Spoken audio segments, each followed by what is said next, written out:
So hi everyone out in our virtual audience for the Sustainable Energy for All Forum. I'm Morgan DeFoort with Factory Ventures, and I have gathered three really interesting companies with me today, and we're going to talk a little bit about roses and thorns, some of the highlights and lowlights of actually doing work in this space, right? And so we hear a lot about social enterprises and the great work that's being done. It's very exciting. The reality on the ground, obviously, is very different than what you see when you're in the conference, right? Thanks, Ron. Bill, CEO of Envirofit International, and both mini-grid companies. We often think about electricity and mini-grids when we talk about access to energy. More and more people are understanding the need for clean cooking solutions is a big part of that. Envirofit International, one of the real leaders in that market. So talk a little bit about Envirofit. Maybe how you, as a later stage relative to the crowd here, entrepreneur, got involved in social enterprise and kind of highlights and lowlights of doing that work. Yeah, sure. Thanks, Morgan. Envirofit International we've been in the access to energy sector for over 10 years and started building clean technology cook stoves, wood, charcoal, about 10 years ago. And our first program was actually in India.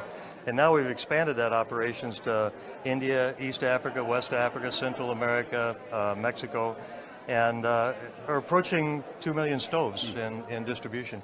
So we're really excited about where we've been, where we're going, and the challenges there. A lot of things that people don't realize around clean cooking is that's a huge health problem in the world. The World Health Organization estimates that over 4 million people die every year as a result of breathing smoke over time. Those are more deaths than tuberculosis, HIV, and malaria combined.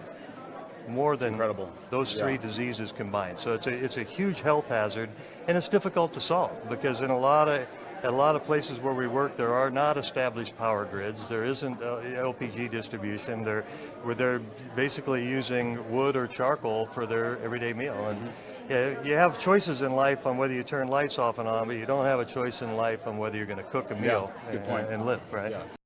So some of the things that are interesting about our business and its diversity and challenges dealing in the multi-countries that we're in. When I visit a field like in Kenya, I always go to the households that have had a stove over some period of time and ask them, do you like it? Do you not like it? How much you pay for it? I'll buy it back from you. Would you like that? Luckily, I've never had to go back to the truck and with a whole bunch of stoves in my. But what was real interesting about that, I was in a conversation with a lady and her husband in their house, and she was telling me that after I asked her that question, she said, "No, I love our stove."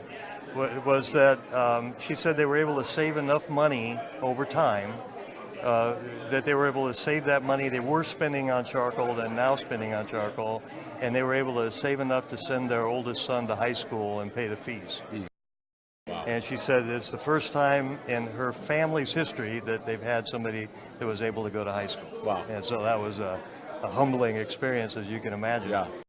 And so, as we got to working in this energy ladder from wood to charcoal to LPG, we saw the need to expand the LPG market because the barriers there are affordability, concerns about safety, and the ability to afford a larger charge of LPG. Mm-hmm. People are stuck in an energy poverty condition where they're buying their fuel for the day, they're buying their food for the day, and they don't have the ability to save money and buy a big tank of LPG, which might be a month's. Might be a month's worth of fuel, and then they worry about running out, which is the other third piece of that. So recently we developed this SmartGas meter that's capable of using mobile money, and so the technology availability of mobile money, I think there's 191 million users of mobile money just in East Africa. 690 million users worldwide, but primarily in the areas where the phone becomes their bank account. Yeah. And that's how they pay for things in a cash economy. So this allows people to prepay for the gas they're going to use on a daily basis. So they don't ever have to worry about running out because we know how much is in the tank and we'll bring a new tank before it ever runs out. It's an amazing example of some of the pay-as-you-go technology moving into cooking, an area that we probably didn't think was really approachable with pay-as-you-go technology. Yeah, that's exactly right. So look, you know, it's really rewarding as an investor to get to work in this sector and to work with entrepreneurs like you guys. Appreciate spending a little time with me and sharing some of the stories. Super interesting, and keep up the fantastic work. We really appreciate it. Thanks, Morgan. Thanks, guys. All right.